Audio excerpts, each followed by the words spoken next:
मणिपूरक को कहते हैं 8 दल कमल, कहीं कहीं उसको 10 दल कमल कहा गया है। तो 8 दल कमल का मतलब क्या है? जब विवेक वैराग्य से संयुक्त होकर के हमारा मन और इंद्रियां चित्तवृत्ति भगवान की तरफ चलने लगा तो अष्टधा मूल प्रकृति अधोमुखी से ऊर्ध्वमुखी हो गई।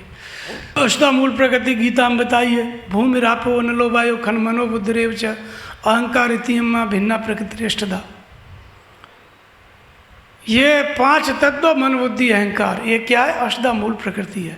इसी को अष्टदल कमल कहते हैं। ये जब 5 तत्व मन बुद्धि अहंकार जब नीचे की तरफ बुद्धि निर्णय लेती थी संसार में, मन संसार में योजना बनाता था, उसी संसार का ही आकार अहंकार लेके घूमता था, तो ये अष्टधा मूल प्रकृति अधोमुखी थी। इसको प्रकृति कहते हैं, माया कहते हैं, अविद्या कहते हैं। लेकिन जहाँ विवेक वैराग्य से संयुक्त हुई कुंडली शक्ति, तो ये अष्टधा मूल प्रकृति भी अधोमुखी से ऊर्ध्वमुखी हो जाती है।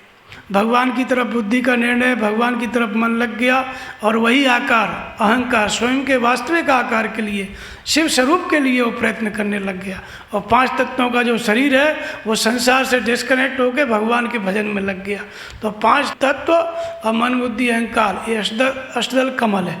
इसको कहते हैं अष्टधा मूल प्रकृति। ये किस में परिवर्तित हो जाती है? भक्ति में। भगवान प्रकृति और इति माने अंत, त्रिगुणमयी प्रकृति का अंत कहिए, अष्टधा मूल प्रकृति का अंत कहिए।